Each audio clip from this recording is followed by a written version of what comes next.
Create momentum to ensure commitment to the success of your strategic change projects.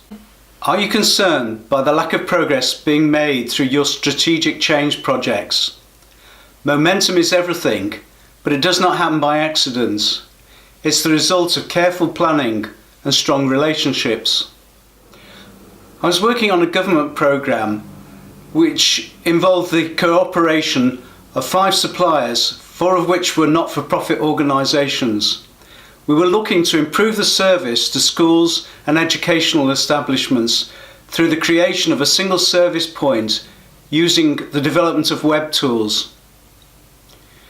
This programme was very successful in terms of its delivery, and the tools that we created are still being used a number of years later, albeit following a rewrite.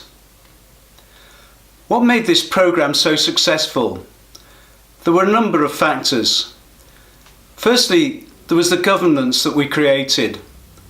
The overall initiative had a steering group associated with it, and whilst there were a number of tensions, each of the CEOs from the supplying organisations played their part in ensuring that the objectives from the programme were shared.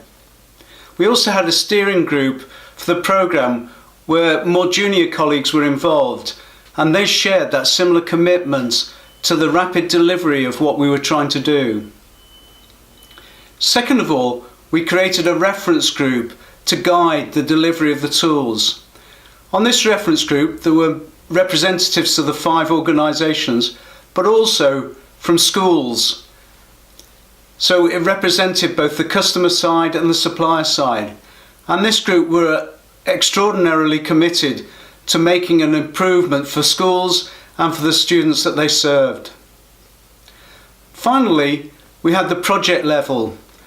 And again, there were strong relationships between the development company we used and other suppliers, and also within the project organisation that we created. So we had a number of different subject matter experts involved, business analysts, facilitators, and so on. And they all worked together to create a high degree of momentum. We also created a very iterative approach where we looked to develop things in short order, to test out whether they were offering value, to learn the lessons, and then to make another iteration. These projects showed the importance of strong programme and project governance. And that governance didn't involve passive commitments where people just nodded through. It was the active encouragement and involvement of the different partners that made a significant difference. At project level, the involvement of a whole range of individuals working together created a high degree of momentum. So often on collaborative projects, all the time is spent reaching agreements amongst the partner organisations.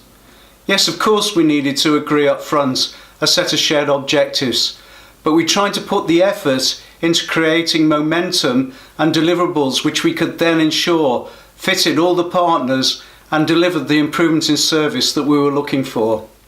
Momentum is so often the key to successful delivery. If you want to know more about leading change in organisations, the use of projects and creating momentum, I suggest you read Changing Spots, a systems approach to change management. You can find more details at www.changingspots.co.uk.